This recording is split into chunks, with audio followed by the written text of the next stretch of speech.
Welcome to Podcastville. The Church of What's Happening Now is brought to you by Onnit.com. Listen, for all your supplemental needs, Onnit is the way to go. Whether it's Shroom Tech Sport, Immune, whether it's Alpha Brain, the label of the company, because I'll tell you what company tells you if you don't like their product, don't even send it back. We'll just give you a money back guarantee. And my all-time favorite, the Hemp Force Cacao Protein Shake, 16 grams of hemp protein per scoop. You feel tip-top magoo after that. Number 2, if you take good care of yourself, you're going to need to take a good shit from time to time. Now, when you're writing your Christmas list to Santa this year, tell that son of a bitch one thing, that he still owes you money, and 2, that you want your ass to be the fucking cleanest fucking ass in 2018 to get you a Tushy bidet. Joey, what's a bidet? Ooh, it's a portable attaching bidet that you strap onto your toilet and say goodbye to toilet paper. It's just straight up cleans your fucking asshole. It's like going to the car wash and getting your asshole clean. You know what I'm saying? Can you imagine that? The premium. It's better than that. It's like a fountain. It's like the Bellagio fountain. It's like the Bellagio fountain hitting your fucking asshole. It's amazing. And you're the king of your castle in your bathroom. You know what I'm saying? You're literally the king of your throne right now. Go to HelloTushy.com right now. Hello Tushy. $69. I'm going to get you right now. Press in church and get 10% off your order. Number 3, again, you're making resolutions. You're going to need a good gi this year. Fuji Sports is the way to go. I'm an A6. Now I'm down to an A5. People tug on it. They pull on it. They can't fucking rip it. I love it. If you're a fat fuck and you need a gi, go over to Fujisports.com right now. Get the Superado or get the basic white, the lightweight. You're going to fucking love it. Go to the window and press in church and get 10% off. It's that easy, all right? So I gave you Fuji, I gave you Hello Tushy, and I gave you Onnit.com. Lee, get this fucking party started. That is a fucking jam. Damn, I didn't. Happy Monday, you bad motherfuckers. It's December. The rent is due. Christmas is due. New Year's is due. Your resolutions are fucking due. So start thinking about them. My main fucking professor, Joey Alvarado, here making a comeback. Yay. The king of kettle-jitsu. If you don't know what the fuck kettle-jitsu is, now you know. You know what I'm saying? And my main fucking Goomba, Lee Syatt, the fucking savage of death. The Christ Killer. Didn't someone get annoyed with you for saying Christ Killer? How do you get a moniker like that? Christ Killer. That's what the old school Italians are called, Jews. Like fucking Christ Killers. Hysterical. That's hilarious. And if you hear somebody say it in Italian, it's fucking hilarious. It sounds angry. It sounds like when Hitler would say Zigao. It sounds like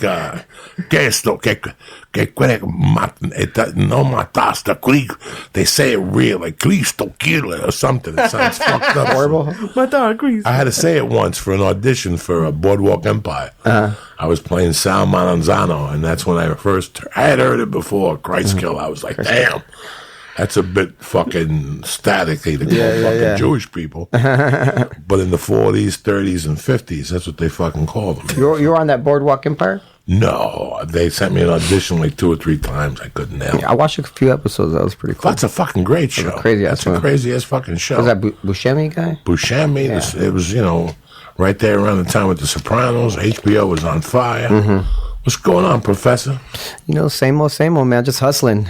Getting ready for the big tournament this month. Tired, sore. But, I'm just always grinding, man. Teaching. I teach. That's what I do. That's what I love. Fortunate to do it for a living. Yeah, but you do it at, like, crazy times, too. It's not like you're rolling in there at 10 o'clock in the morning. Yeah. But,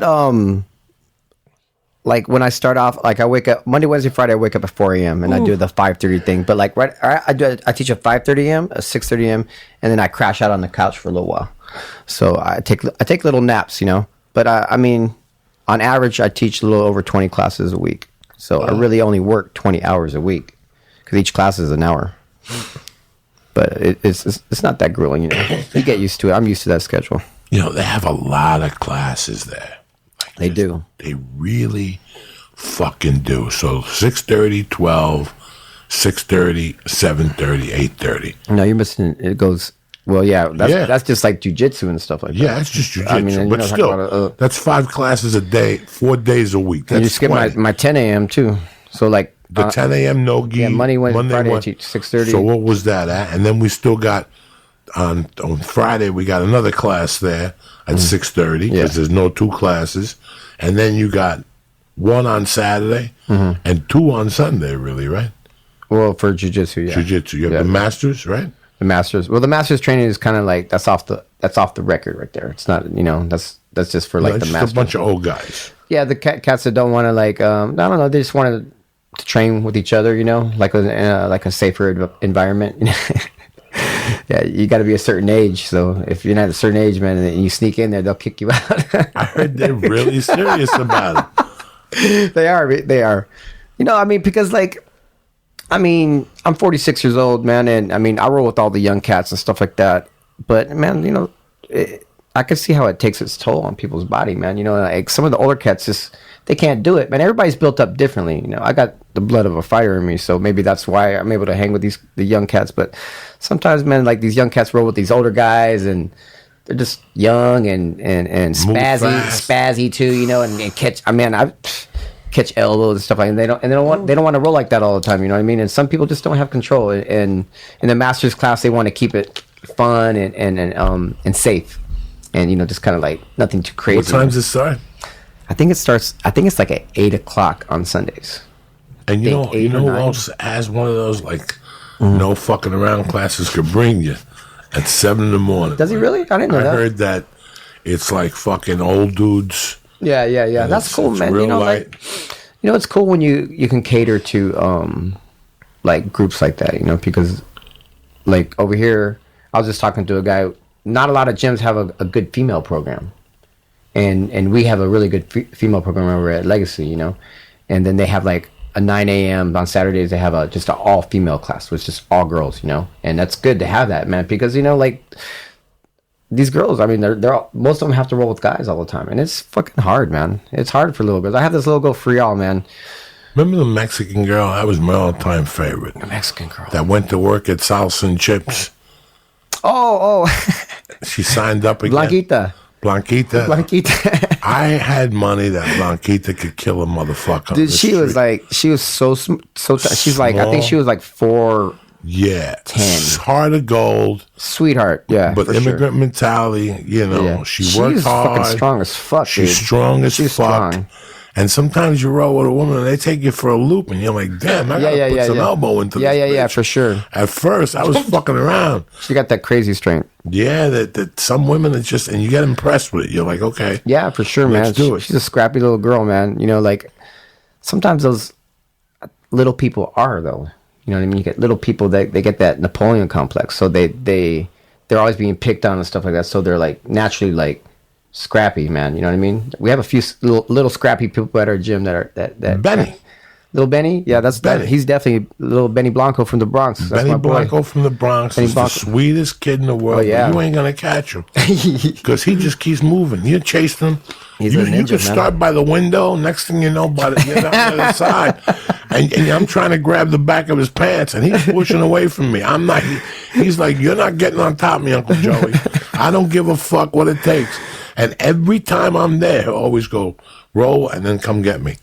Because he actually wants to get away from me. He knows after a minute I tell him, Blanco, enough. I'm chasing you. I can't do it. But that's his fucking strategy. That's his game. That's his game. And he'll try to armbar me and he'll push away. Fuck you. Yeah. He'll cartwheel right and over you. Oh, yeah. Over you. He cartwheels? Oh, no, he does everything. Yeah. He's like a little... They weigh 140, these guys. They're not going to let you... They got my knee. He's kicking at my hips. I don't get mad at him because if that happens, say I'm on the street and he's my teammate, he's my brother, I want him to be prepared. And and when you look at me and you think, oh, this guy's gonna get on top of me. When I see those guys, I applaud them even. Meanwhile, as soon as I land in side control, I always go up a little bit and I ask them, how we doing down there? Breathe. That's And good, they go- man, because you have a fucking crazy ass side mount. so man. then You can't breathe. sometimes they just sweep me, these motherfuckers, and I'm like, how the fuck They did sweep that- you? all the time, all the time? That's my name, Sweep, aka Choke. That's my street name, bro. And they play me. Now they learn how to Marco. I can't get on Marco. Yeah. I can't stay on Marco for more than Marco will play me. Marco plays me perfectly, and he'll work a lot, Marco, hard, but that's what's gotten Marco so hard, because if he knows in his mind that if he could get me off him after a minute, and I lay to his stomach, I fuck with him a little bit. I make believe I'm going to Cremora. I ain't doing nothing. I'm just laying on his stomach so he Man, can't breathe. you're giving your strategy out right now. I got one strategy, fat. That's it. I remember a professor came up to me one time. He goes, I don't know if I ever told you this. He goes, when I was in Brazil, there was this dude, and he had a little belly. And he submitted everybody by passing their card and then getting them north-south. I go, yeah, but my hand doesn't go under to get that. My wrist. He goes, what wrist? Just put your stomach on their face. He goes, Yeah. there's a Brazilian dude. What are you talking about? Did you know Lavelle? Yes, Lavelle. Okay, I haven't seen him in so long. No, he Like, moved to Texas. Okay, well, anyway, like at one point he was really big. Yeah, oh, yeah, Because 420. didn't he get that Yeah, he got the or something? surgery, yeah. I haven't seen him after that, but anyway, he was fucking funny as shit, dude. Like he was my student, man, and he was he was in the same predicament as you, but he's bigger than you. He's so much bigger was than you. big. But he developed his own submission, dude. It was called the titty tap. So he would fucking get the side mount, and he'd fucking put his titty on top of him and smother him, and they would fucking just get suffocated and tap out, man. Wait, you can't- And then I was like, Lavelle, what is that? He goes, oh, that's a titty tap. And I just fucking fell out, man. There's Lavelle's a so Filipino kid from Jersey who I love at that school with all my heart. His name is Ben. Benny. Remember? Oh, you're talking about Benny? There's little Benny, and then there's Big Ben. Yeah. There's Big Benny. Benny Hanna. I love Big Ben. And Big Benny came up to me one day, and Big Benny went to Brazil and fucked a bunch of people up in the Philippines and came back. Philippines. And he came back. And The Philippines. He's always in class, and he works hard. And he's like, dog, I don't ever want you in North-South. He goes, that's the only time I ever panicked that day in his life. He goes, I'm telling you, man, like... when you had me in North-South and your chest was on me, Joey, I really started to panic. I almost tapped. Yeah. And I was totally fucking thinking the same thing whenever you had me in side mount the other day.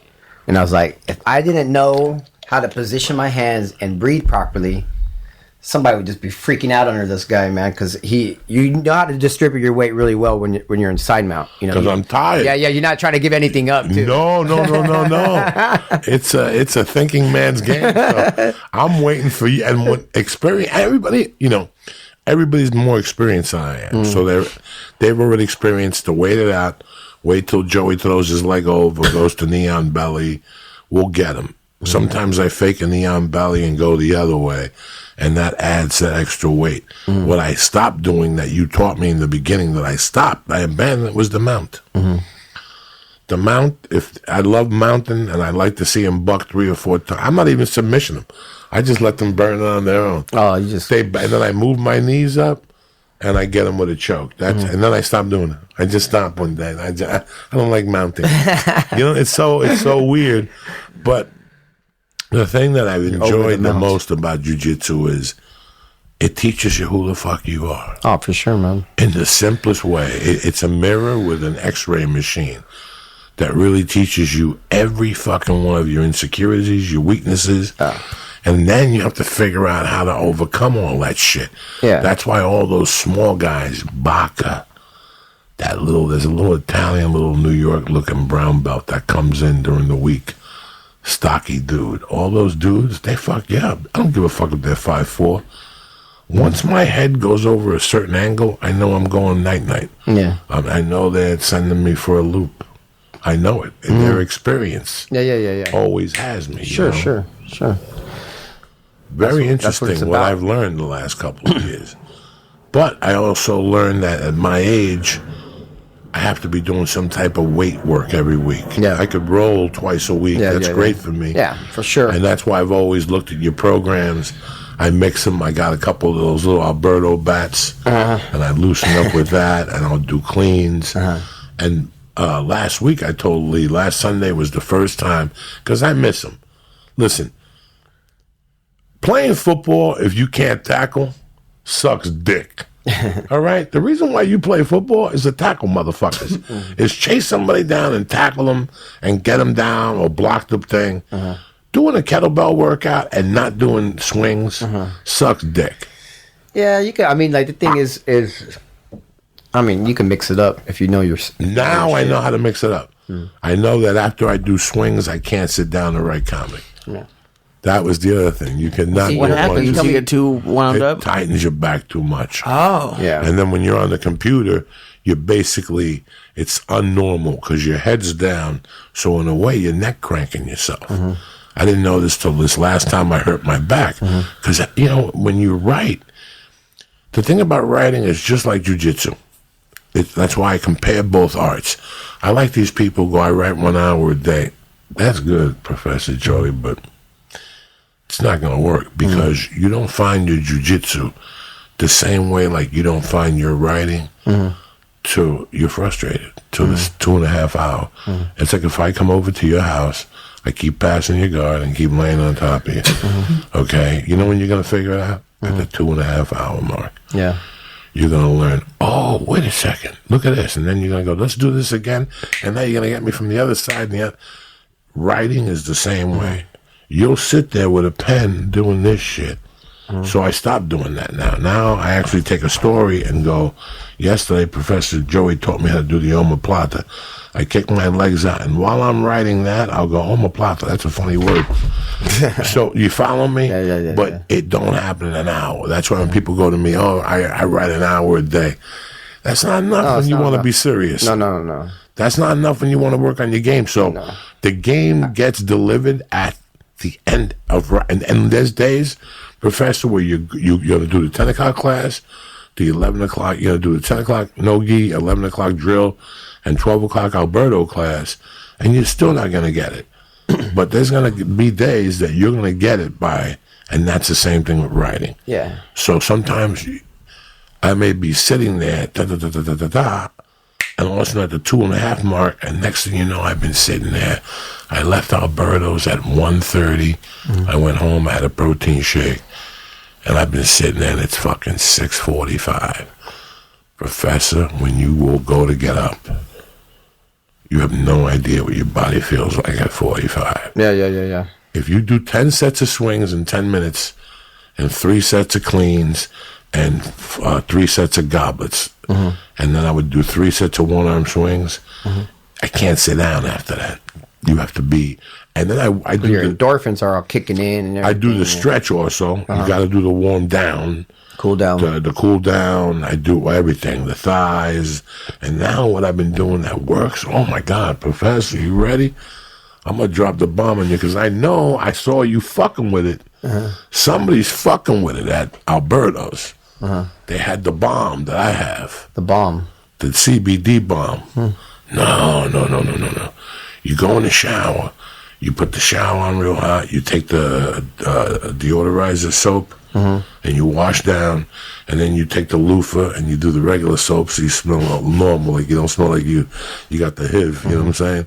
And then you fucking put shampoo in your hair. Then you come out. And before you dry yourself down, you go to the weed store and you buy the CBD oil.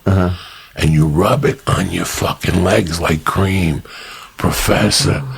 The next morning you wake up. Is that all you rub it on? The Professor, you can't rub it on your dick because it has that little Bengay effect.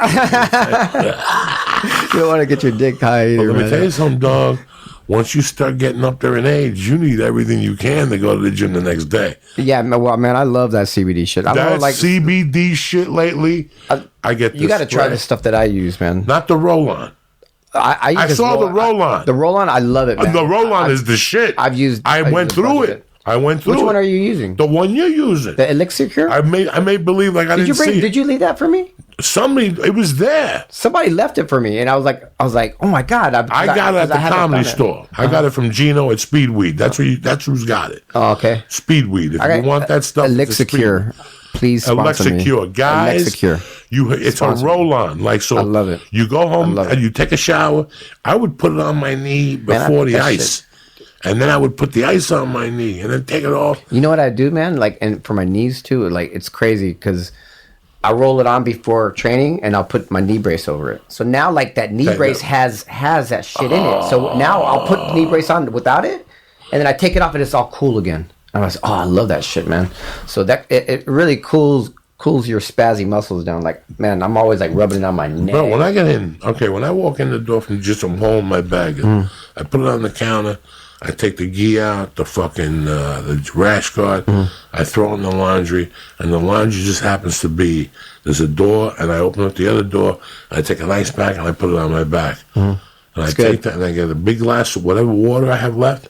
I take 2 Tylenols. I drink them. Then I go right to my computer. I return the emails, but I also write the technique of the day that you taught me and how I did, if I rolled, and how long I last. I just write that, man. So I know exactly. Like, you keep a little journal. Yeah, so you have 20 minutes with that ice on your back. You follow me? That ice is on my back. Man, like, people don't use ice enough. No, people don't realize. I learned that from a boxer. Naka-Foley goes, ice, man. You don't ice your knees at night? And I go, why would I? I'm just a fat fuck. He goes, even more. Yeah, man. Even more. He goes, ice your knees 2-3 times a week while you're watching Twin. For sure, man. 20 minutes each. If you have sore muscle or like... at least. Should I do preventative? Because I'm knock on wood, I don't have anything soreness right now. But why not? And then you take the fucking ice pack when it starts to cool down and your legs are elevated, and you scrub them down your fucking front of your legs like a savage. You rub them down. This is like a ritual for this you. sounds like the big scene in The You have like Accountant. the loofah. We were talking about. And then afterwards, let me ask you a before question. you dry. Let me ask you a question. And you're a healthy guy.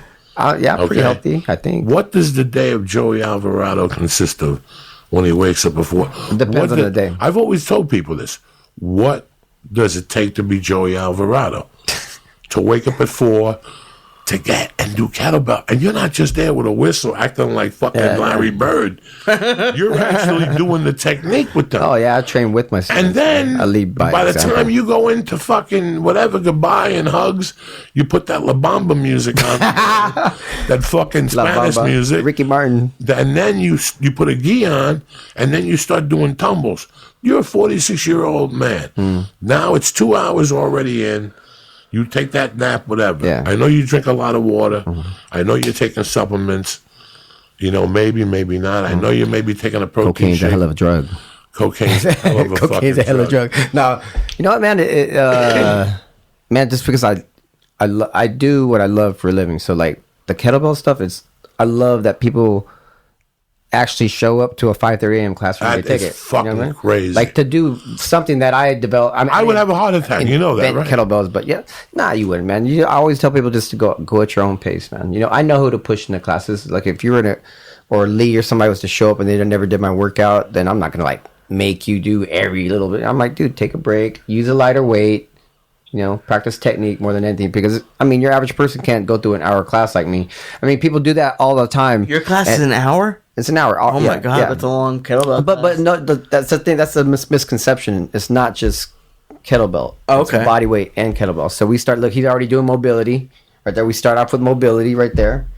Then we do a core warm up. We do an ab workout. Then we do a body weight workout, and then we get into the kettlebell stuff. I just posted a video on Instagram, and kind of like takes you through the protocols of one of my workouts. It's not an hour. An hour of straight kettlebell would just be freaking crazy. Oh my god.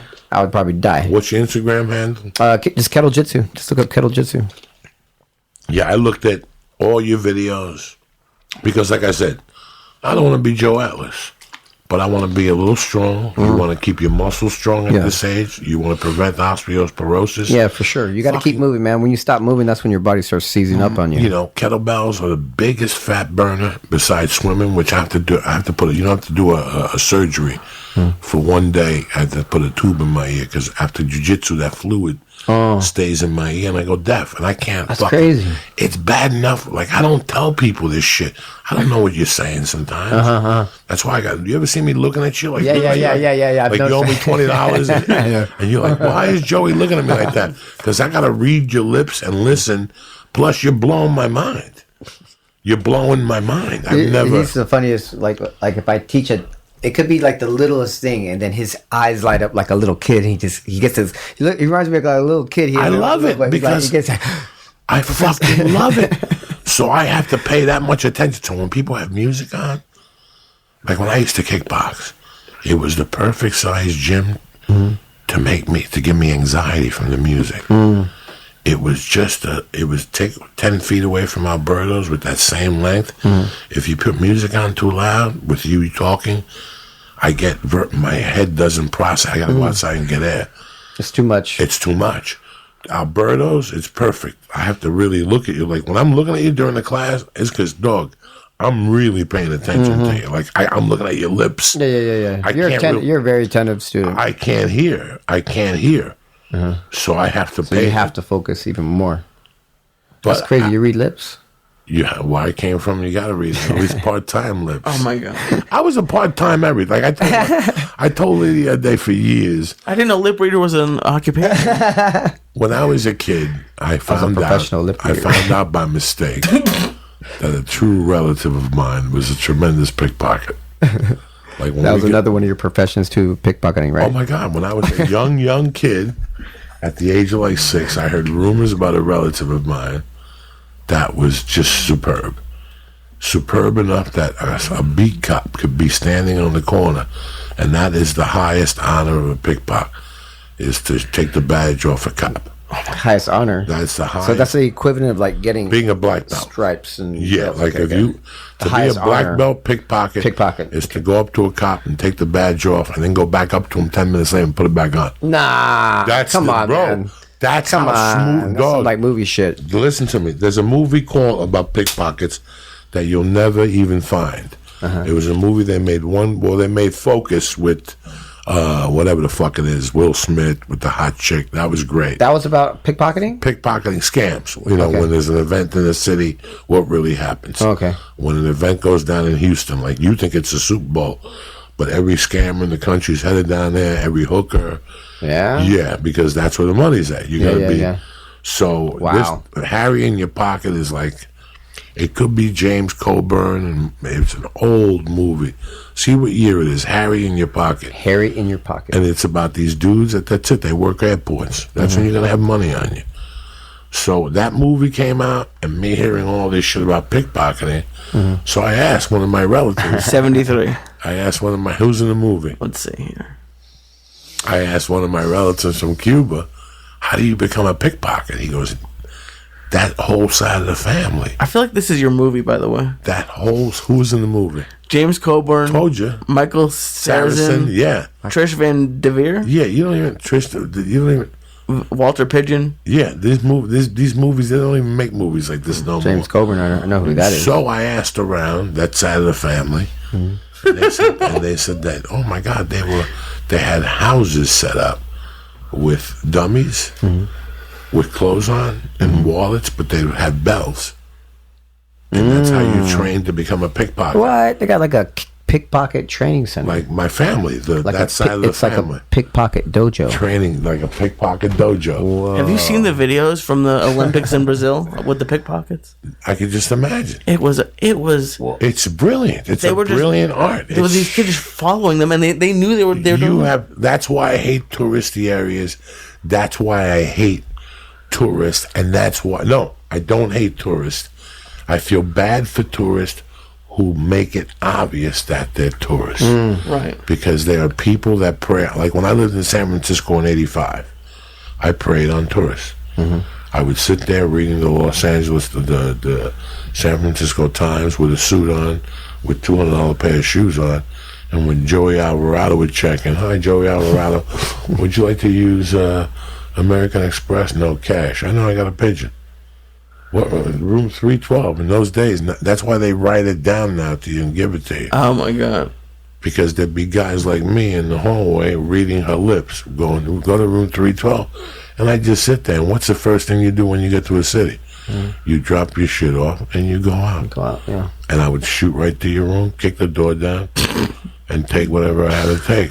That's how you make a living in those days. Wow. Or I'd have the key to the room. In those days, I would rent a room in the hotel, and there was no cameras in the 80s. So I would rent a room in the hotel. Wake up in the morning and follow the maid. And wait till she lose. A lot of maids in those days would leave the keys in the door. They're in there fucking talking to the other maid in Spanish. I take the master key, go. Sometimes I make a copy and put it back and throw it in the hallway. But I'd have a master key. Oh my god! Damn, man. No. And how long would it take for them to change the key? 2 or 3 days. By that Oh my god! You had a. Yeah, by that time I had half the building done. You know what I'm saying? Man, that's crazy. Crazy shit. No, this is how I lived. This is who I was. I can't change it. You're a gangster. Do you ever wish that you weren't on like addicted to cocaine? Because you could be like living in like the Virgin Islands or something on like a secret island now. If you had all the stuff that you. At that time, it wasn't even the addiction of the cocaine. At that time, it was just a high. That was a high for me. Right. To go out in the daytime with $2 in your pocket and come home with 800. Yeah, you get addicted to it because I mean it's an adrenaline. Yeah, but then where did the money go? I go to fucking Morton's. Oh my god! Let me put it this way: I was the type of dude that today, if I woke up this morning with $7 and I went to what's popular now? All right, Christmas. This was my time of the year. This is the day after Thanksgiving. You have to get paid. Yeah, I'm getting paid because all I gotta do now is walk into Target or a big store, go look for a blanket, the biggest size blanket. You can't do this today. Take it, go up to the counter and go, hi, my mother got me this yesterday, but I already got it. You have the receipt? No, she lost it. What am I going to do with this lady? Oh, yeah, I know. You want cash? Yeah. So all of a sudden, boom, $264. Women are really good at that shit. So I got $264. Oh, my God. Yeah, getting money. Oh, yeah. So now you got, but not anymore because they got a computer and they got to put your license in. So once they started, once they started putting my license in there, I was trying to hit them nationwide. Anytime I was broke doing comedy, I just walk into a Kmart, pick up a fucking they're going bankrupt now. Pick up a thing of mats for your car. They'd be $40. Remember, I wasn't trying to get rich. I just wanted a Subway sandwich, a soda, and a $20 bag of weed. That's it. That's how. Remember, in the beginning, you're just trying to start your day off. Yeah. Once you get your day started. Now we can negotiate a little bit. I got 100. What do you need? I need an 8-ball. Listen, give me 100 and I'll cut you in partners. Boom.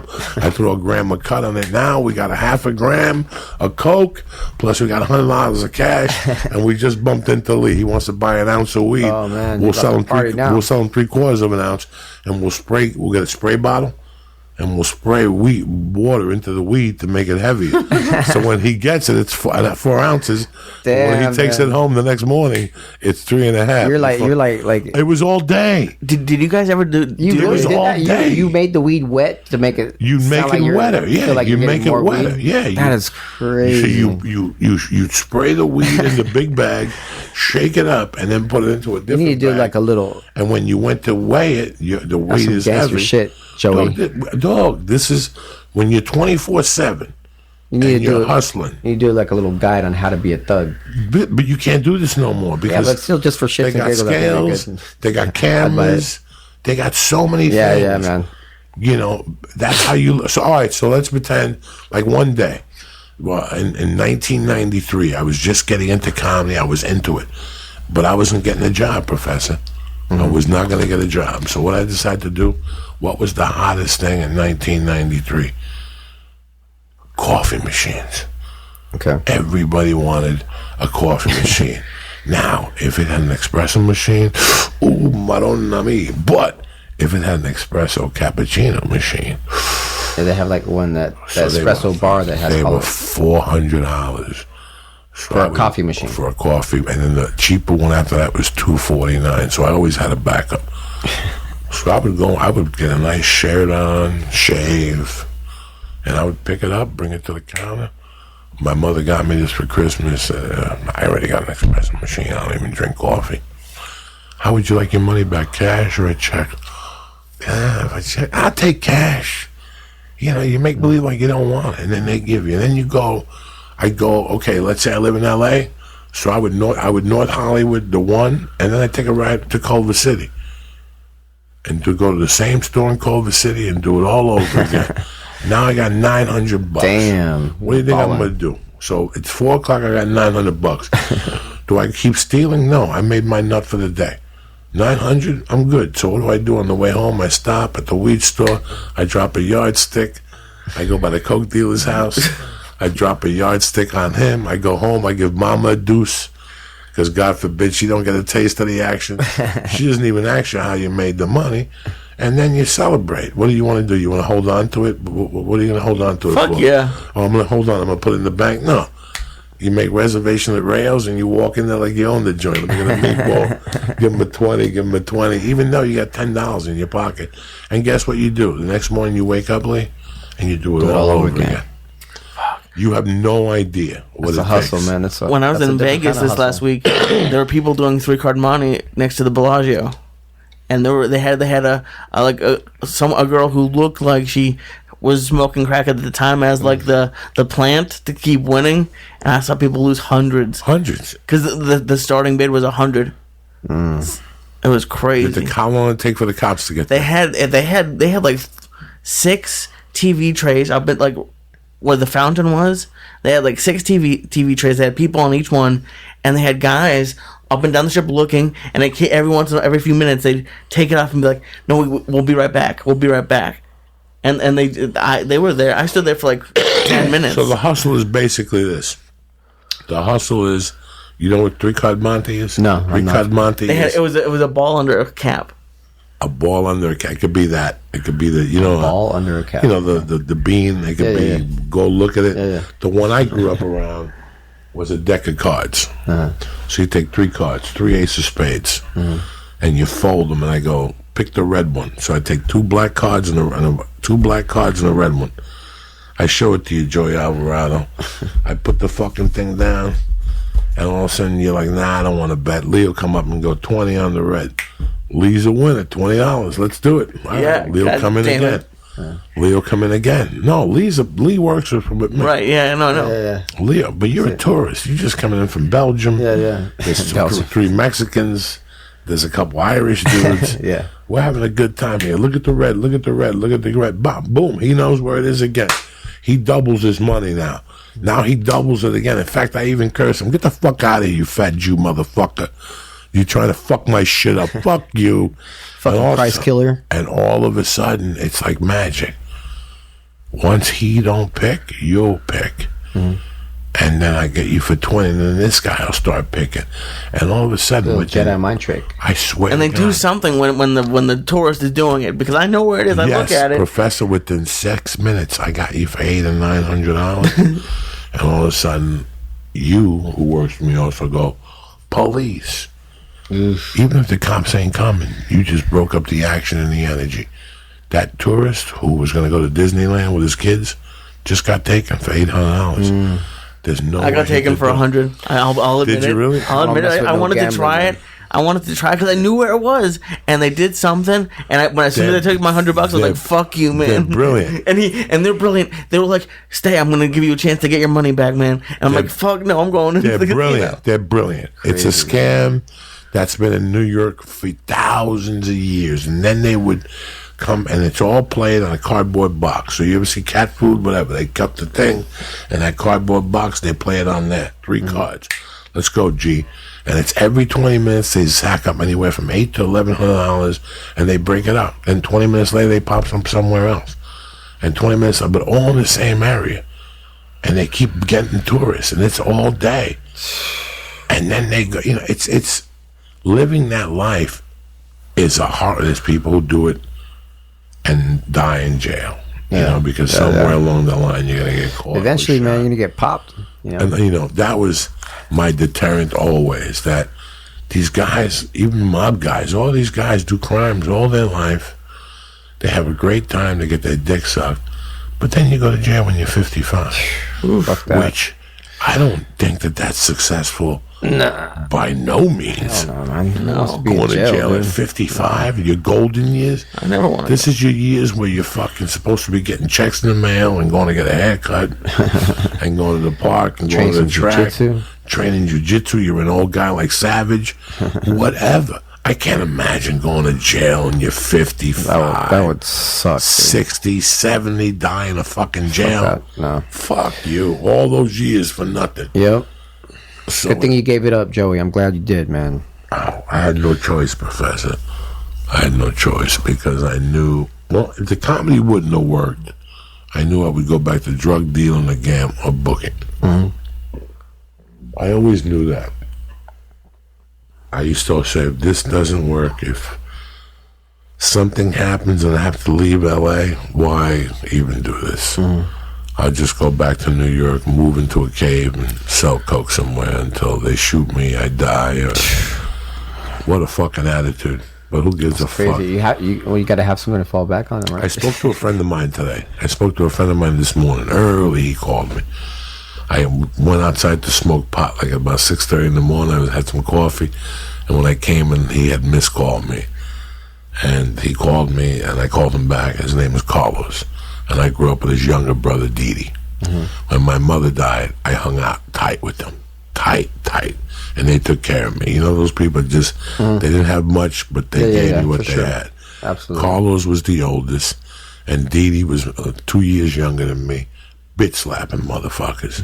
They used to call him man-child. Man-child. Because by the time he had beat up Charlie Gizzy's brother in such a bad way at that time. He was 14 and Charlie Gizzy's brother was 19.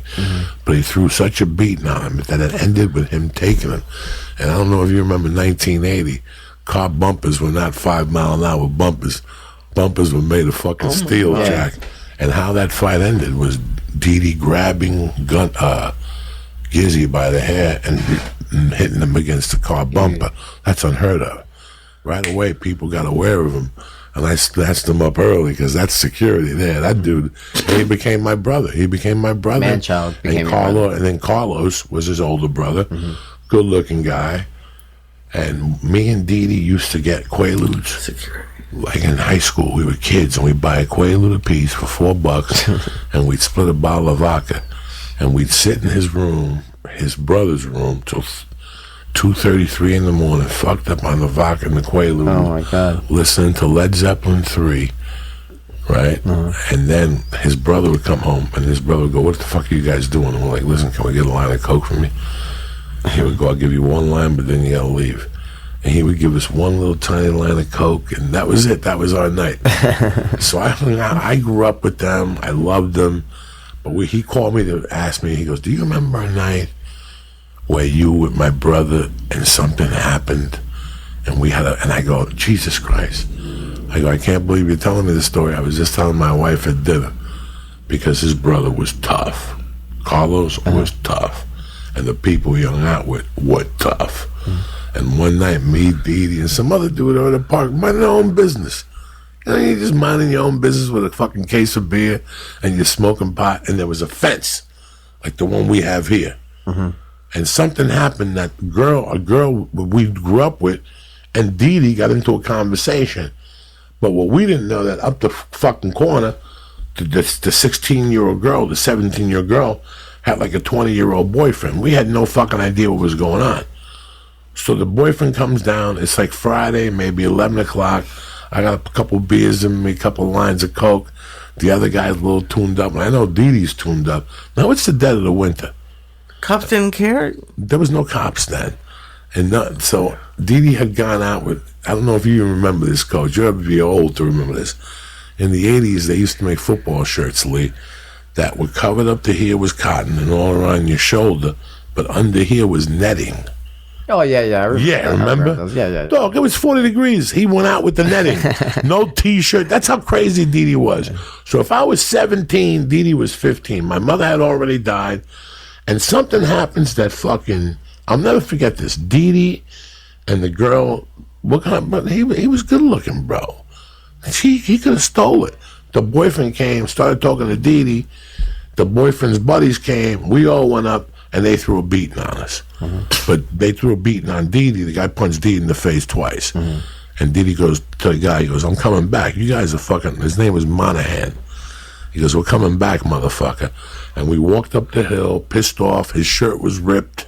And now it's 40 degrees. I'm bleeding from my fucking nose. We get to the top of the fucking corner, and we see his brother in a car with 3 gorillas who had just eaten like 8 Quaaludes. In those days, there were these brothers called the Lopez brothers, and their mother was dying of cancer. And their mother would get pills the first of the month. F-16s. They don't even make them no more. See if they make them anymore. Tuminols. T-U-M-I-N-U-L-S.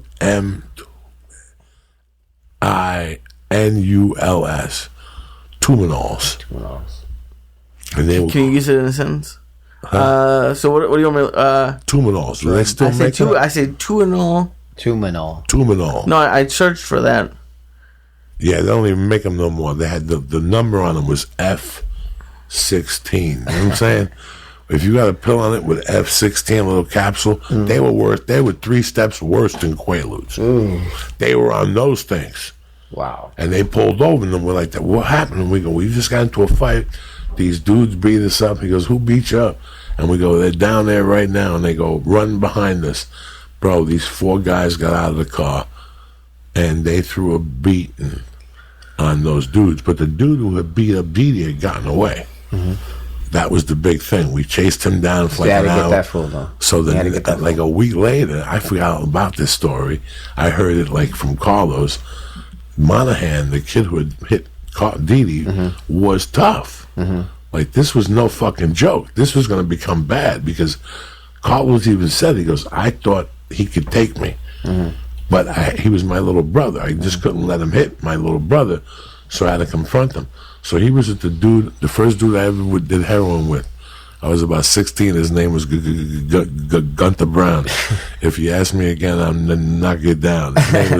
His name was Gunther Brown. He was older. He lived with the guitar player from Black Sabbath, Tony Iommi. And he talked like that? Yeah, he started Gunther. But his family This would make a good movie, by the way, Joey. Bro, like, he came from a fucking money family. And he looked like Tony Iommi. He looked like Tony Iommi, and he loved the Beatles. So he had everything. Listen, Professor, you know, in the 70s, everything was copacetic till they shot John Lennon. Then those pussies went away. I love Beatle fans, but you were annoying. For years, you compared everything to the fucking Beatles. Then when John Lennon got shot, they went away like fucking herpes. They just went away. That's it. You didn't see Beatle fans talking shit. That was the end of Beatlemania. Yeah, that was the end of Beatlemania. But in 1981, that motherfucker Gunther Brown, you think of anything Beatle, Professor, he had it. Lunchbox, Beatle fork, a Beatle bib. Fork? His house was alarmed to the gills. There was no thief. He knew where he lived, dog. This guy knew I lived close by. He knew he had lights in the living room. He had fucking fences. There was no way you could steal none of his fucking Beatle memorabilia. Anyway, that's nothing to do with it. Did you try? No. So what happened with Gunther? So Gunther and Carlos saw Monahan with a basketball, and Didi was in the car, and they pulled over, and they had 2 choices. Carlos said, you got 2 choices, Didi. Either I could go fight him, or you could go fight him. And Didi goes, whatever you want to do. Carlos goes, fuck it, let me go fight him. So they got out of the car, Gunther and Carlos and Didi, and Carlos went up to him and he goes, Monahan, what the fuck happened last night? My brother's fucking 15. Why would you do him? You're a fucking man. You're 20. What the fuck is your problem? He goes, so now we have a problem. So now you and me got to fight. And he goes, as I was uttering those words to him, he goes, Cokes, I was petrified. But he goes, I just had to say it to him. And the guy put the basketball down. He goes, whoa. He goes, I don't know what your brother told you, but hold on 1 second. Because that's how fucked up we were on the pills. He took off his shirt, the kid. And I'll never forget that this side was just purple. It was just purple. And he goes, I don't know what your brother told you, but yeah, I busted your lip. But I can't even raise my right arm today. He goes, you fucked me up yesterday. And Carlos goes, Didi, what do you want to do? Do you want to fight him? Or do you want me to fight him? One last shot. And the guy's like, whoever I fight, you're going to both beat me up because I can't move my fucking body. I didn't remember that. So I don't understand. Didi actually beat his ass. But Yeah, he was so fucked up. He thought he. Got Yeah, all of us got beat up. I thought I got beat up too. The next morning I woke up, I was fine. It was like a time zone fucking episode. You guys just some fucking crazy ass partying about that. I thought I partied a little bit, but you make me. I used to go to the mall and watch like a white belt movies. and partying. Huh? Jesus Christ. At 16, that's what I was doing. At 15, I was having my mom drop me off at the mall, and then we walked to the movie theater. A bottle of vodka and Quaaludes and partying at that age. There was a Safeway across the street from the park, about a half a mile from my high school, and we had nothing to do, bro. We could just walk in that Safeway, shoplift a bottle of booze, and cross the street and drink it. They had no security in the daytime. I remember I had friends who did that. I remember, like, my boy Steve Bittinger jacked some bottles of that Mad Dog shit when we were young. That's why they have those stupid like caps now that take 18 hours to take off of the cash register. Bro, I did the worst. I fucking stole Julio Rossi, that fucking wine. Yeah. That comes in, what's the wine that comes in the gallon? The box. I don't even know. Me and the kid, me and Louis Cat, me neither, dog. Please, me and Louis Castellito took one of those big old fucking jugs with the handle, and we drank the whole thing. Oh my God, Professor! Oh God! Jesus Christ! I had a headache for 3 fucking days. I know you're throwing up, man. No, I'm not a drinker at all. I can't drink anymore. Me neither. I mean, there's a point where I like drink a little bit, you know. A nice steak, done just right with some chimichurri sauce. You know, you dip steak in the chimichurri sauce. I love that. That's so good. With a Heineken, a cold fucking beer. That would be nice. One beer just to have it. But Yeah, for sure. That's when I enjoy a nice fucking beer, a nice cold beer. Or like a nice Asahi with some sushi, you know? Oh, shit. With something spicy, like a spicy something. Or like I like ciders with spicy. What? That's what I get. When I get wings or something, I like ciders. I like beers too, but sometimes beers can get bitter. So I'll get a cider. What the fuck is wrong You like with ciders too. Don't pretend you like ciders. I would need them with wings. Why? Because then you're really a half a fag. You know what I'm saying? Then you don't. Why do you even say these things? You know it's gonna break my heart. What's wrong? Just agree with the beer and move on. You don't drink cider with your wings and make it look worse. At least say, even I drink a fucking cider beer. with my wings. Even I get a fucking. And if I do get a cider, I'll get a beer to justify my existence. Especially if it's medium or above. He chases the cider. When I with went the home beer. a couple weeks ago, I went home and I had a show in the city Friday. And real Friday, I didn't want any drama, so I went to my neighborhood restaurant, Rudy's. And I got these fucking mussels. First of all, they're gigantic. They look like a big, fat fucking clit. Like if she's 300 pounds, what would a clit look like? That's what it was. The muscles are all huge. That's the first thing that came to your mind when you saw I just suck them out like there's somebody's dead clit. Like somebody left their clit to science. You know what I'm saying? Remind me not to go to Rudy's with you anymore. I don't think I can eat oysters again now after that shit, man. Did you say a clam? No, they're mussels. Mussels. They're called mussels. At Rudy's makes the best mussels. Are you gonna Google mussels right now? No, I'm gonna show you the fucking picture. Because that's the type of platter. Look at the food. Look at the poo-poo platter from 2 weeks ago in New York, New Jersey. Oh my God! Look at that shit, dog. Poo-poo platter? Those are ribs, huh? Ribs, steak on a stick. Platter? Oh. Steak on a stick. See, it's not worth it to be that skinny, Coach. You gotta have the poo platter. You gotta have a poo-poo Oh man, platter. yeah. I mean, we chopped it up To between. digest all that food. Oh my God. No, we chopped this up between That's like four of us. 4 or 5 people. We chopped this up between 4 of us. Or one really But stoned. what are we talking about? We're talking about the muscles. The muscles. Let me show you the that look fucking like muscles. a clitoris. Yeah, I'm not really a big clitoris. what is it fan? called? No, he's Jewish, Raw bar fan. so he can't eat fucking. I eat shrimp like a motherfucker, but You can't I don't like raw bar. You don't like what? The clams, mussels. Yeah, I'm not Oysters. into clam. Oysters I dig. Clams and mussels. Clams on a half shell, mussels. I like clam chowder. I don't like oysters. That's the one that bothers me Yeah, I for love some reason. oysters. You never had an oyster shooter? No, They make it at like a lot of sushi restaurants. It's pretty good. I like sushi. I enjoy. Yeah. I like that fucking crab when they fucking get the crab and they wrap it into blue crab, whatever. I like all that shit. I like sushi. I love it. I could eat that shit every fucking day. Yeah, that's the bomb. Yeah. But you go fucking broke. You know? Hell yeah, it's expensive. Yeah, I gotta. You got to know the little spots. Look. That's the clown right there? That's the muscles. But you can't even see the actual muscles because it has like all that shit on it. Yeah, that's not shit. That's sweet and medium sauce mixed together from Rudy's in Cliffside Park. Look at the garlic cloves in there. You know what happens to your dick after you eat that shit in whole order of Rudy's muscles? Do you eat it with a fork, or do you just like shovel it in? No, I just shovel them in my mouth. No, you just get it. Look at the shrimp scampi. Oh, I love. Bro, I've been going to this place since I was 17. Okay, It's over here. look at the shit over here. Look at the calamari. Calamari. This is fucking since I was 17. I've been going to Rudy's. Yeah. And when you go in there, you tell them that's not Diaz. That's Cuban shit. And that's it. That's all I got, cocksucker. I can't be showing you my whole food repertoire here. We're gonna talk about health and fitness. Can I ask a question? You can ask whatever the hell you want. I had I was telling you before the podcast, I had like about a year where I really fucked up with my working out and my diet. And how much? Because how long have you been teaching? Maybe like 15 years. Like, what percentage of like the success of working out is mental? What percentage, man? See, everybody's different, man. You know, some people just have that thing where they like routine, and you know they get into it. Other people, it takes a while, man. So a lot of it is mental. It could be. I would say it just varies from person to person. You know.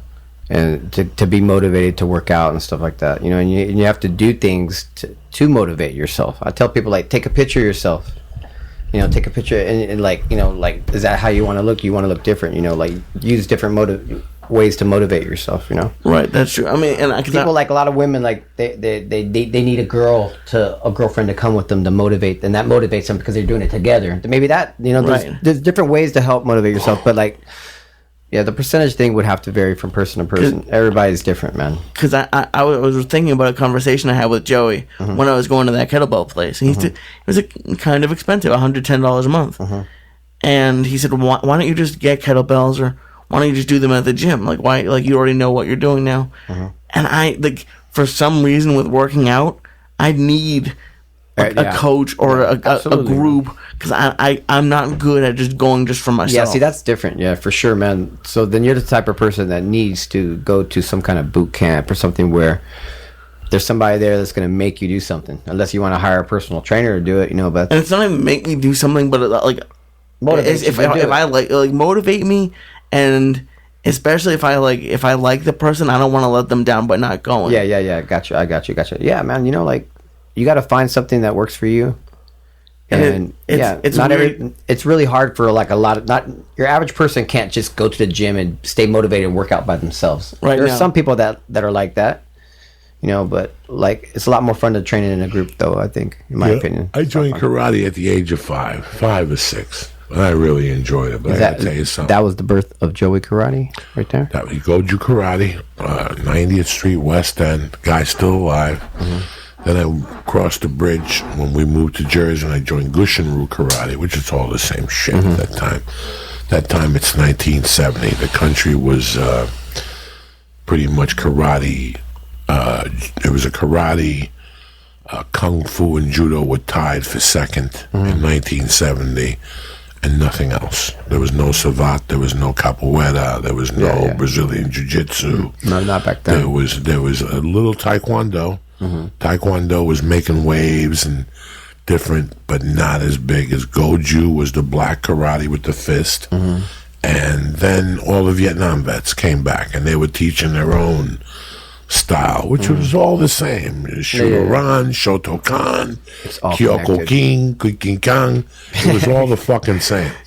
And I went to Gushinru Karate, but there was something that happened when I went to Gushinru Karate. I was like 9 or 10, and I couldn't wait to start lifting fucking weights. I fucking couldn't wait. And my mom was not going for it. I mean, it was something that she was like, you have to wait till you're 14, you're going to ruin yourself and all this shit. And I would go, fuck that.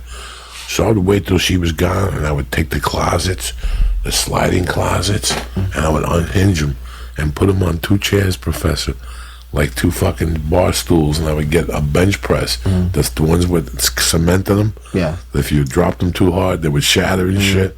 And I would bench press and shit. Like, I couldn't wait. I loved it. By the time I was 16, I was on a regular weightlifting routine. Not squats and nothing, but chest, back, triceps. Yeah. I used to be like that. All that shit. In high school, I was like, I really loved into, it. like, I didn't leave the lifting house my sophomore and junior year till I worked out. 7 o'clock, people came over, and we all pushed each other, and I loved it. But when I got into comedy, that became my love and obsession. Especially when I got to the major league, to get in the major leagues, which is living in Los Angeles. Yeah. And your focus does shift, And it took for me right now, it's a mental thing. For me, I hate being overwhelmed with comedy, Professor. It fucking drives me crazy. If all 10 phone calls are about comedy, it drives me crazy. And then I got to write comedy, and then I got to talk about comedy, I got to bump into comics, and I got to hang out with comics. Yeah. So when I go to Jiu Jitsu, it's a complete different mental game for me. Yeah. I talk to people when I'm a fat fuck in the back. And I love that feeling. I love just being the fat fuck in the back. We don't need to take pictures.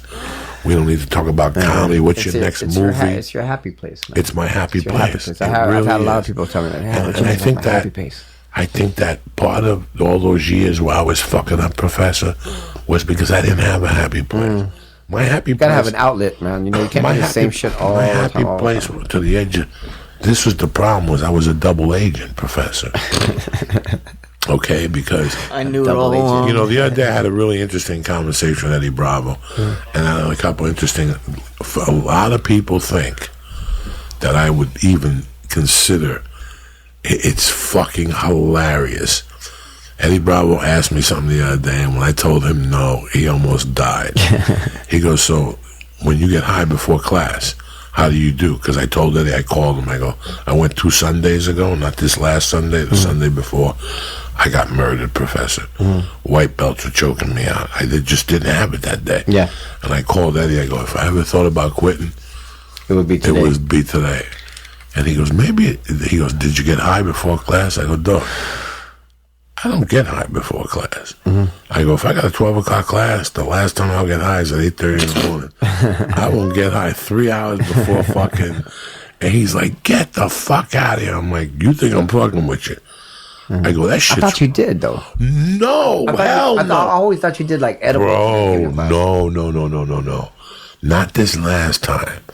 But about 6 months ago, one night, I went to the weed store at 2 in the afternoon, and I bought weed, and they gave me 100 milligram Rice Krispie treat. Do you know what I do with 100? Oh my god! You know what I do? You know what that does to me? We ate what tonight? We ate like 500 tonight. And look at me. Look at 500. What do you think 100 milligrams does to me? Nothing. I ate it. Didn't even think about it. I didn't think about it. It didn't even haunt me. Till I was walking up the corner to Jiu-Jitsu. Oh God! As I'm walking up the corner, I'm like, I might be making a mistake, but I saw Alberto's wife already by the acai jungle. I couldn't back out then. So I remember walking in and having to sit down. Oh my God. And people wanted to shake my hand and hug me, and I'm trying to fake the funk. It's hitting me. Yeah. At that point, I would just go back over to acai jungle and get an acai bowl. Fuck you! I ran. I got my card. I came back. And it's not like at night you can't go in the back and do jumping jacks and warm up a little bit. It's packed. Yeah. So I had to go right on the mat.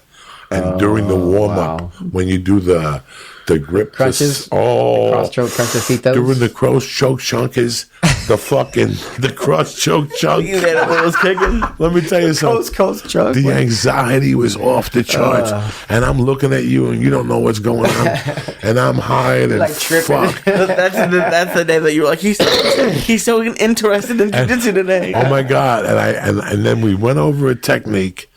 And we did the technique, and that was cool. In the first roll, the white belt mounted me, and I was like out of breath. And I'm sitting there ready to die. And who do I spot? A blue belt that's a woman. I go, that's my next victim until the end of this class. And I just got on top of her. That was it. Until you were like, all right, class is over. And I'm like, ooh. See, that's the thing about edibles. No, bro, like fuck that, Professor. They'll creep up at you, and you're just like, oh. But 6 hours later, I forgot about the fucking thing. Damn, that's crazy. Until your heart starts beating. Delayed reaction. But it happens with comedy too. Like sometimes you might eat at 3, go out to dinner, ha ha ha ha, And once you go on stage, the adrenaline level goes up, the lights, it's lights in. Everything kicks in now. So if you ain't Wow. yeah.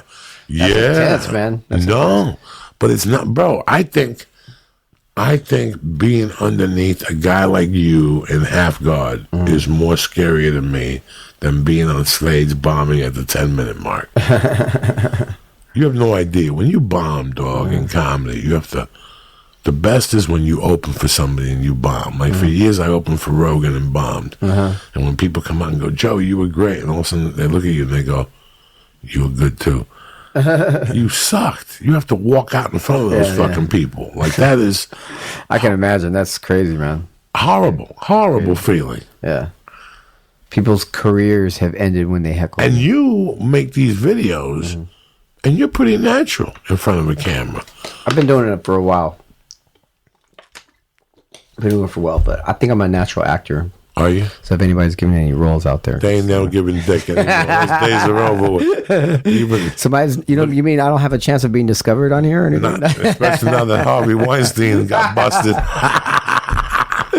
Oh man, this is If Harvey was still around, I'd make a few calls. man. Get you up to the hotel. You could teach him jiu-jitsu in a ballerina suit. Oh my god. Sure. Next thing you know, we're gonna have like chicks from the rap videos saying, "Hey man, Snoop Dogg molested me" or some shit like that, some crazy shit. Well, like he that. already admitted to being a pimp, so I think. Dude, like no, but like what I'm Who? saying is just Didn't like, he? Who? Snoop Dogg? dude, The wrong those one? rappers like bone all the girls in the video. Hold on. Are you kidding Bro, me? dude? those girls used to go to those parties and get fucking. Oh, for sure, dude. Not gang rape. The word isn't gang rape. No, but willingly. But they though. would get willingly Oh, banged willingly. by 10 guys. Willingly, man, because like for sure, man. I remember.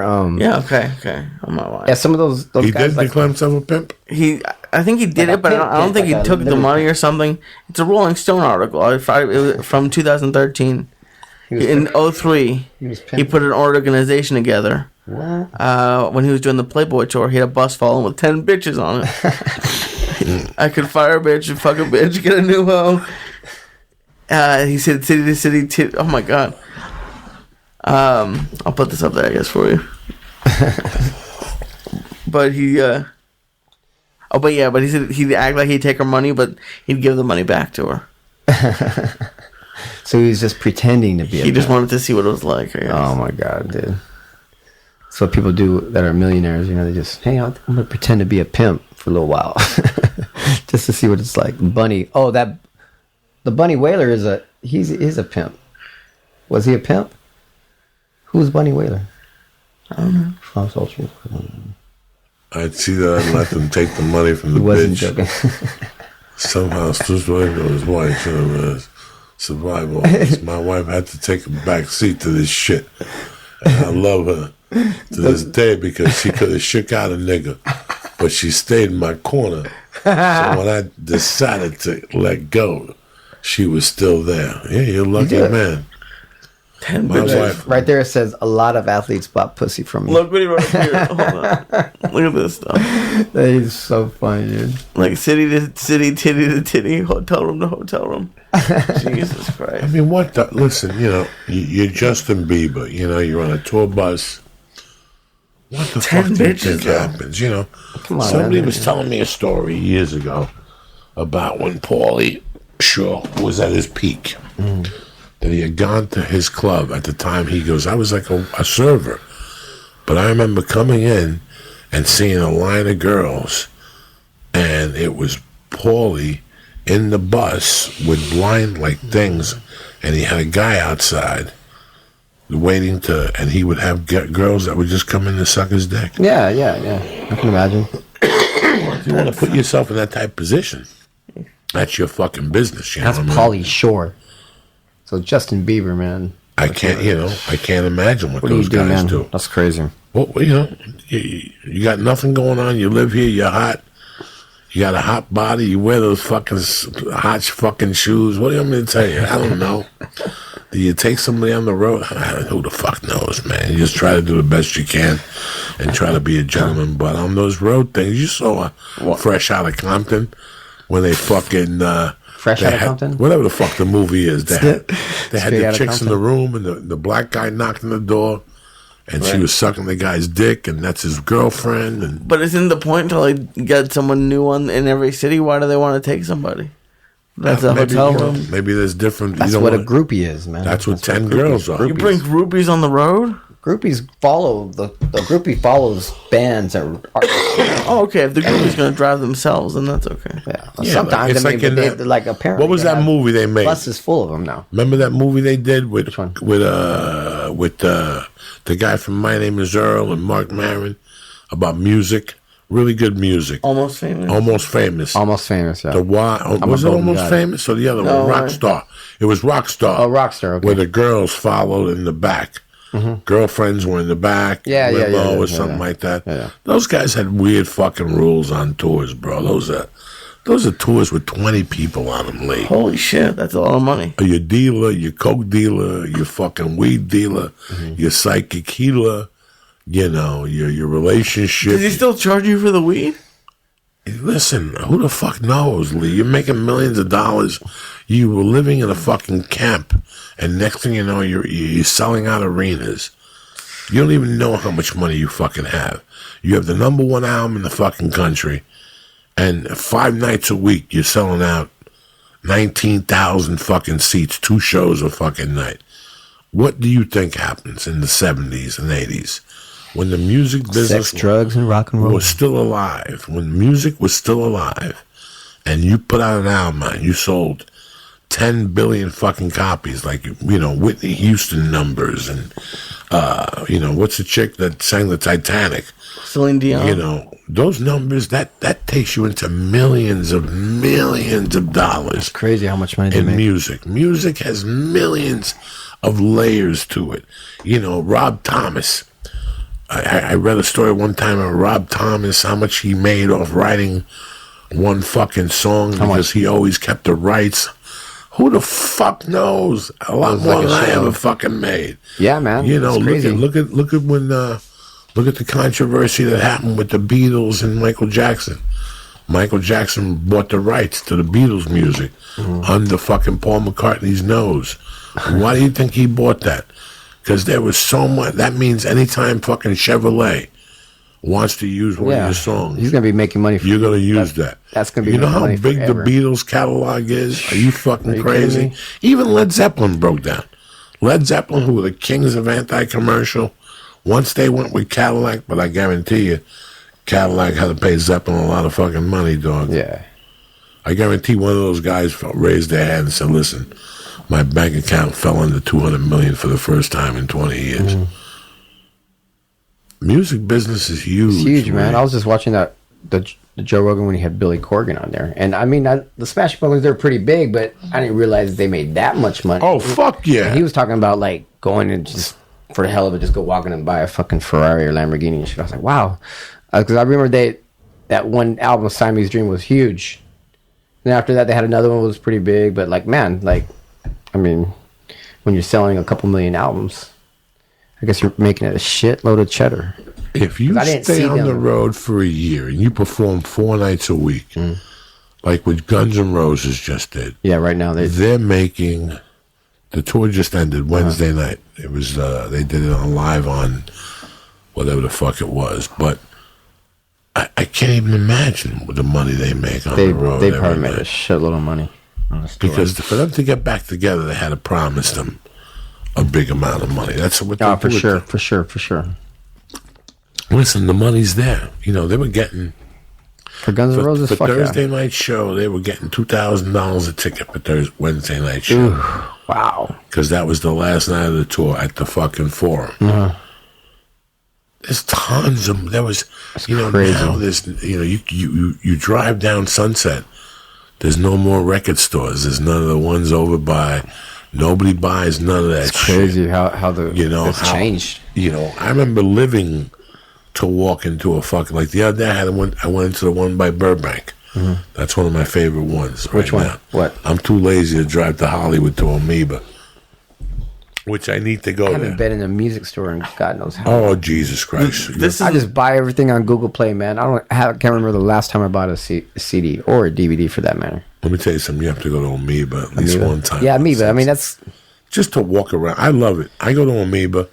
I walk around, I see the music, I remember shit. Yeah. Because you forget a ton of shit. I've forgotten more about music than most people I know. believe it. Because I went through 23,000 phases of music. Same here. You know, from the Pretenders to... I went through so many different genres that I forgot about some shit. I like the Smashing Pumpkins. I never saw them live. Yeah, I like them too.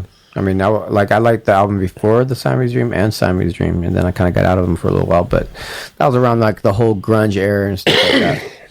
But yeah, I just didn't realize that they made that much Chris money. Cornell, which was one of the reasons why you wanted to come on here. Oh, I forgot. Yeah, that's where we're supposed to do. We were Chris talking Cornell. about Chris Cornell. Can you imagine how much guitars he's going to get in the next couple of years? Oh man, now Because he wrote all those songs. Oh yeah. That's where the dough is. Right. When you're the writer, then you make the majority of the cut. So he wrote for Soundgarden. Yep. He wrote for his songs, all that. And that's initially, I think that's what broke up Audio Slave. Was it? I think so, because I think it was like he was supposed to get the bigger cut, and it caused a little, something, and then that's what I had read. I don't know if it's 100% true. It's crazy. About 2 weeks ago, I was driving, and I go, wow. I haven't heard Chris Cornell music on the radio in a few months. Just the people just must have got together and said, let's give it a break. And I get in the car the other morning and Rusty Cage is on. And then I got on the 405 the other day and Fell on Black Days is on. I'm like, fuck. How good was this shit? Hell yeah, man. I kind of like couldn't listen to it for a little while, And then I recently started playing some like Temple of the Dog and some Soundgarden and stuff like that. But man, I just thinking about it would make me sad. Just make me sad. I'm like, wow, Chris Cornell's really gone. It fucking sucks. This year's been weird. This year was a weird year, but the music industry took a heavy hit this year. How many fucking people died? Prince, David Bowie, Chester Bennington, Chris Cornell. Who am I missing? There was a few other people. We lost my brother Ralphie May this year. Yeah, Ralphie May too. It's been starting to bother me the last 3 Saturdays. This morning I woke up. I think that's why I went back to bed this morning, because I got too depressed about it. Because he would call me on Saturday mornings. He knew I was on the road. And he knows that no matter what time I go to sleep Friday, I always get up for eggs Saturday morning. I get stoned. I watch something and then I go to fucking bed. And now, like, for a while, I'm like, he's just on the road. In your mind, you're like, he's just on the road. But now that I'm not hearing, and then somebody posted a picture the other day on Twitter of him with a hat on, and then from time to time, his fucking page comes up, and it just, he had a Twitter page that said tour dates, and a picture of him going, or whatever, with tour dates. And for some reason, I don't think him and I were ever friends on Twitter. So it keeps saying, friend him. And so it's fucked up. And I keep going, I can't believe I'm never going to see that guy again. Yeah, man. He's never going to sit in the crazy fucking chair again, That's why we're lucky I've been there day. too many times, so I know how you feel. It's the same way it was like my first year teaching at Legacy. I lost 3 students from my old gym. The first one was my boy Eldon Navarro. Like, once I started teaching at Legacy, some of my students started coming out there. I never asked them to come, but they're like, hey, you're there? Is it cool if we come? I was like, hell yeah, it's cool, And little by little, my former students from my old gym, SoCal, started showing up, And we were all training, and Eldon walks in, and we're like, Eldon, oh shit. We were like happy to see him. He signed up. Literally, no shit, Joey. The next day, he jumps on the 5 on his motorcycle, gets ran over, and dies. And like what happens is like these memories pop up on Facebook too, and you're like, fuck, man, like fucking that's crazy, dude. He was young, man. It's fucked up, dude. I had another student, Yanni. She died in a fucking mountain biking accident, like a few months later, dude. Crazy, dude. Like, I never realized mountain biking was that dangerous. I thought they just fucking rode mountain bikes through the woods and shit, like jumped over logs and stuff. But apparently they do like crazy shit, like driving on the edge of fucking mountains and shit. And I don't know what she did, but she flew off, and then I guess she hit her head and went into a coma, and she was just brain dead. So they had to pull the plug. Yenny, she was like in her 30s. Then I had another one.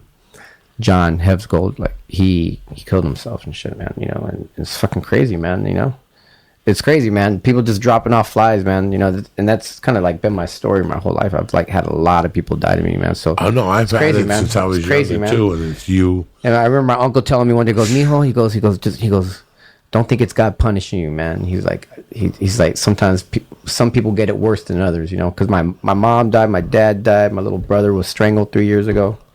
Crazy shit, man. It's crazy. So it really makes you appreciate life a lot more. That's what you're getting at. Yeah, you got to appreciate everything that you have. No, I always I lost the friends and the parents at an early age, and now it hits me differently. Now I know how to cope with it a little bit better. Yeah, everybody deals with it differently. The Ralphie thing, you know, that's why I tell people it's a process. When the grieving process, it's a long process. Yeah. And it could either be a long one or a short one. It all depends. Like some people, the first holiday is tough. Yeah. You know, I always did something with Ralphie around Yeah, exactly. Thanksgiving. The holidays, the last 10 years, he was married. He had kids. You know, he was in Nashville. I didn't see him. I could sit here and tell you, oh, no, it wasn't like that. But we talked, you know. These are your comedy friends. These are people that you grew with.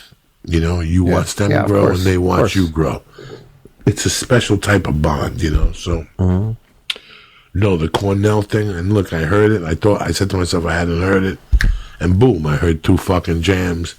And now I'm back, and now it's the fucking month when you'll hear these fucking things, end of the year, and all the people we lost this year. Yeah. I hate all that shit. Yep. But anyway, the other reason why we talked, I know you have another video coming out. When is this coming out? And what's the name of this one? Oh, I'm working on the KB Flow 90-day challenge. We already filmed like 8 weeks of it. So got a little bit more filming to go, but it should be out like in the new year, like January, like maybe late January or so. But it's in the works. So the KB Flow program is basically right now, like that's kind of like a trend with kettlebells. You know, everybody's doing kettlebell flows and stuff like that, and everybody sees my videos and they see other people doing it. But that's kind of originally what I started doing. I developed kettlebell flows because I was bored with basically. So can you describe what a flow is? Like for me, like and it varies. You know, people have their own version of what they think a flow is. But you know, I started doing kettlebell flows for a reason because my whole idea was always trying to make kettlebell training closer to jiu-jitsu. So in jiu-jitsu, when it comes to jiu-jitsu, you're using all your muscles all the time together, you know? So you're pushing, you're pulling, you're hinging, and you're squatting in some way, some form or another when you're doing jiu-jitsu. So a kettlebell flow for me is putting multiple movements together and combining those together into one continuous flow where you're working your whole body. Like some people like say, maybe you say like, Professor, I do 5 of those things right here and I do 5 cleans right here. That wouldn't be a flow. That's more like a ladder. You're doing everything. But like for me, like doing a flow today, we did squat, curl, press, figure 8 to a hold, figure 8 to a hold, rock it, clean it, squat, curl, press, squat, curl, you know what I understand? Figure 8 to a hold. So that's like a flow, you know? So like when you combine multiple large muscle groups together, then your heart rate shoots up. That's why jiu-jitsu is so hard. You're using all your muscles, your heart rate shoots up, you start sweating, you start breathing heavy, and you're burning calories. So, and in addition to that, like a lot of people don't realize, like when you're training jiu-jitsu, the muscle, guess what the muscle is that you're working the most? Because you're no matter what, you're pretty much always using this muscle whenever you're training. Heart. Well, your hips, the heart is a muscle too. But your forearms, man, you got to think about it. We're always fucking grabbing. Damn, I thought I was gonna get the game. Grabbing. They did a study on it. Like my little boy Benny. Speaking of Benny Blanco Brooks, he's always like looking shit up and sending me stuff. Professor, look, this is the number 1 move, just like you say, because the kettlebell flows. Because with the kettlebell flow, you're not putting that bell down for like an extended period of time, like maybe like almost 2 minutes. So your forearms are blowing up as well. What size kettlebell are you using? Today I used like a 20 kilogram kettlebell. Oh my God. If you guys look at the kettlebell flow, that's on my Instagram right now. I use That's not easy, guys. That's like 42 pounds. Yeah, I mean, I don't really consider it that heavy, you know? Like there's some people, I know a girl, shout out to my girl Brittany, KB Fit Brit. She does sport kettlebell lifting. And she does 24 kilograms long cycles. That means 10 minutes of a particular exercise for 10 minutes straight. I've seen those things where they do like hundreds of swings or hundreds of cleans. Yeah. I don't. Jesus Christ! Like people do that, and I'm not really the biggest fan of it because it's just like, why do you need to do 1,000 repetitions of any particular exercise? I don't really get that, but people like use that as a different way to motivate themselves.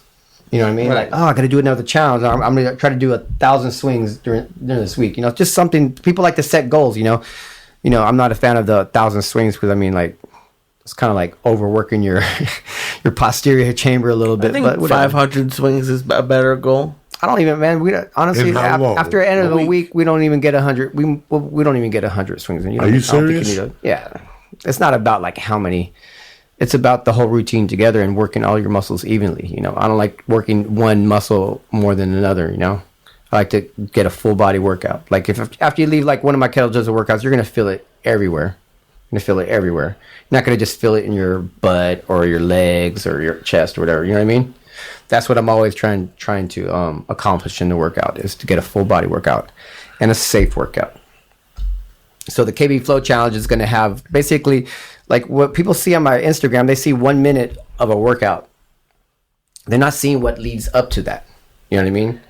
So like something that you have to break each flow down little by little, step by step, and drill it with the kettlebell, and then it leads up to the kettlebell flow. So on this program that I'm doing, it's going to teach you how to structure flows and how to warm up properly and everything like that. And it's going to be in levels.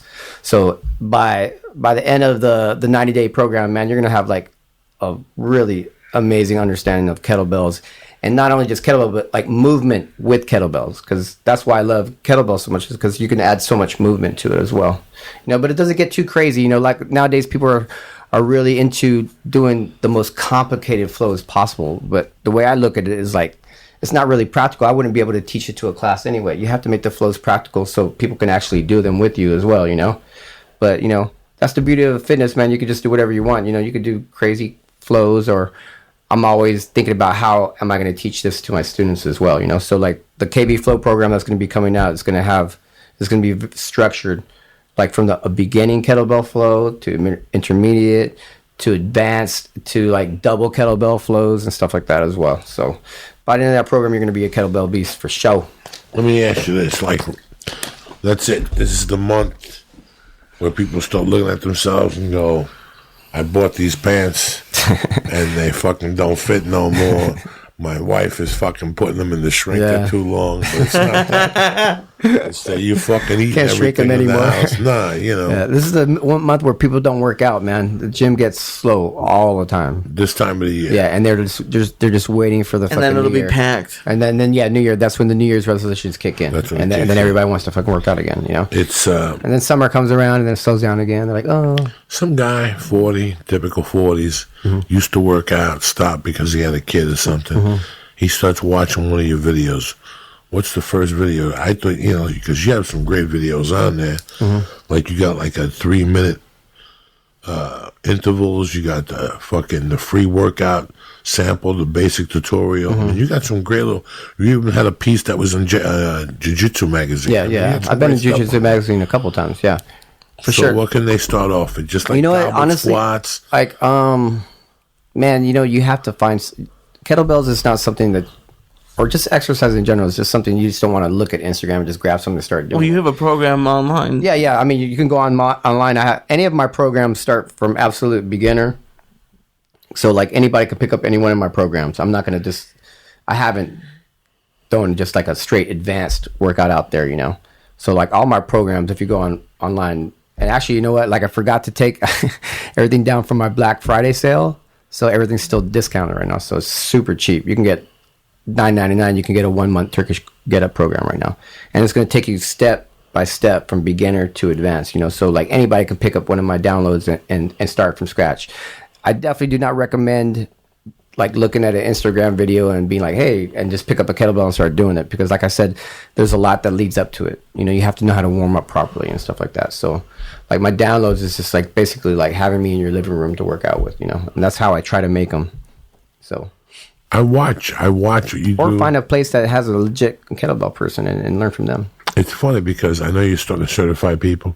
I've been certifying people for and they're almost all 10 over, years and now. they're all over the country. Yep, all over the world.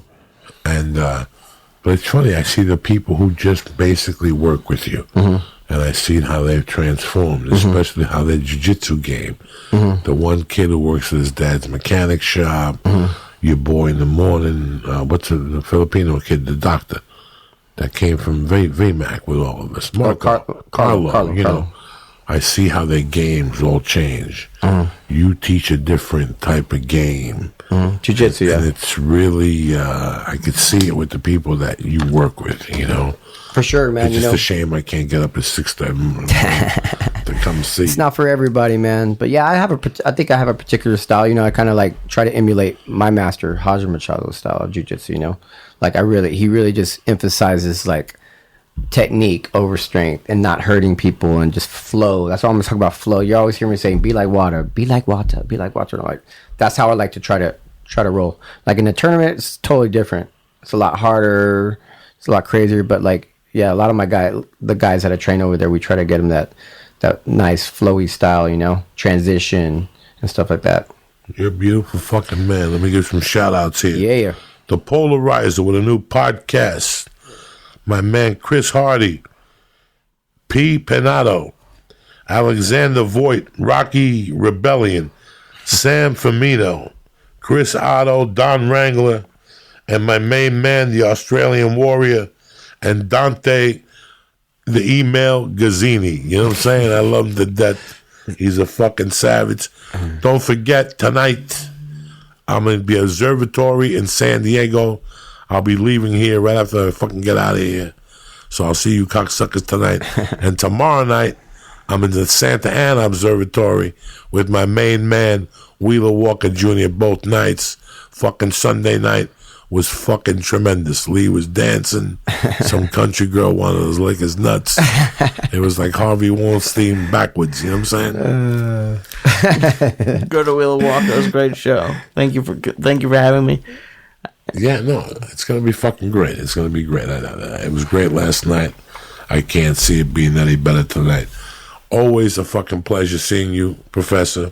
Thanks for having me on again, Joey. I appreciate it. People have been hitting me up. When are you going to be on the show again? Yeah, no, they love you on the show. We That's took a cool, picture. man. We took a nice picture yesterday. I'm going to go to class tomorrow. All right. Because Monday I can't go to class, I don't think. I got you. I'm going to drive to Sandy, you know what I'm saying? So I'm going to try to put the good, pieces man. together. I'll I'm see mixing you. up my days. You know I'd be seeing you up in there. Nah, you know I love you. Number one, remember one thing I told you. Christmas is coming. Who the fuck needs socks? Who the fuck wants this? Who the fuck wants anything? They don't want dick. You know what they want? They want to get their balls licked and their dick sucked. And to do that area has to be clean. That's why Hello Tushy is changing lives. You understand me? You're sitting there going, what's Hello Tushy?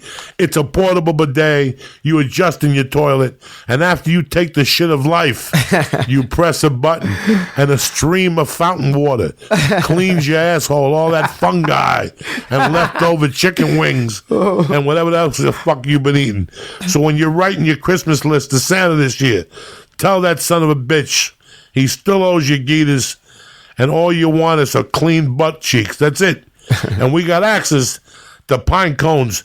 Who needs fucking dingleberries dingling from your bowels of the holy and some fudgy pudding smeared all over your fucking Christmas night? On Holy Night, you need Tushy. That's what you need. A nice Tushy bidet. Chestnuts roasting on an open fire, and your asshole is as clean as a fucking nun's monkey. You follow me? It cleans your ass better than any toilet paper on the market. It uses clean water to spray your butt, providing you with a shower of fresh feeling after every shit. You understand me? Where'd you get that from? Don't worry about where we're getting them. Don't be asking questions. It's all about Hello Tushy. That's what it's all about. The bidet. And a clean asshole. I want one and now. having a portable bidet. I want one. Well, if you want one, this is what we're going to work out, all right? They come in a millennial pink and blue to add to a pop of culture to your bathroom. They even have 2 models with fancy bamboo knobs. And they start at $69. They got new colors, and this is what people want. Stop fucking around with worthless fucking Christmas presents. Make sure your friend has a clean asshole at all times. How much will your friend like you? That's the gift that keeps on giving right there. It keeps giving. Every time your friend goes home and takes a shit and pushes that fucking button, he's going to think of you. He's going to say, that motherfucker knows how to give a present. I'm going to have him over to my next Christmas party. Well, if you want one, you got to do what people do. Because I want to think of you right after I take a dump. You got to go to hellotushy.com right now. And what we're going to do is we're going to give you a bidet portable, beautiful. They start at $69 with a risk-free 60-day trial. Now, Lee has not busted his bidet, and he's got a big ass, and I haven't busted mine, and Tom Segura hasn't fucked his up, which means the quality on these things is fantastic. Listen, stop fucking around with cracking jokes here and shit. Right now, you're sitting there. Do yourself a favor. Look around. When nobody's watching, stick your finger up your ass. Sniff it. Is that what you need in your life? Go to hellotushy.com right now and press in church and get 10% off your order. You just gave him a new catchphrase. I don't fuck around. Yeah. Number 2, honor.com. Supplements. You want to be healthy. Listen, I can't get you any points off on the steel bells or the kettlebells. But as far as Alpha Brain, Hemp Force Protein, the acai vanilla, which you love, right, Professor? I like that one. The Mocha Cocoa. Listen, Alpha Brain, the Mocha Cocoa, Hemp Force, and Shroom Tech Sport are my favorites. Why fuck around? Go to honor.com right now and press in. Church. Bam! 10% off delivered right to your house. Nobody gets their feelings hurt. Number 3, you're going to shop for a new gi. Your girlfriend, listen, go to Fuji. Between the Elemental, the Sakai, which means world in Japanese, if you didn't know that, and the Saporito, they're tremendous 3 gis. You understand what me? What does Saporito mean? And Saporito means mind your fucking business. No questions. That's what Saporito means in Japanese. All right, so the Saporito, the Sakai, and the fucking the Elemental are tremendous gis, and all of them are lightweight. It doesn't feel like you got a bulletproof fucking jacket on you when people are trying to choke. It's bad enough it's hot in there, and these fucking Brazilians don't turn the air conditioning on. You know what I'm saying? Anyway, I love my man Joey Alvarado, Professor Joey Alvarado. What's the website they go to? Just Google kettle-jitsu. And don't forget, always, when you're getting kettlebells, also, look at these people, too. Kettlebell Kings. They supply kettlebells also. That's my sponsor for kettlebells. That's their sponsors. We'll give them a little holler on them. Won't get mad. We're all family here. We're all chasing the same nickel. So, December's here. You got fucking 21 days of shoplifting left, cocksuckers. Get ready. We'll see you later this week. We didn't even play. Let's just close with Tony Bennett tonight. You fucked up tonight, Lee. That's how high I got today. You fucked up. You fucked up. Put on Tony Bennett. I love you guys. See you Wednesday. See you tonight in San Diego. Stay black. Peace out.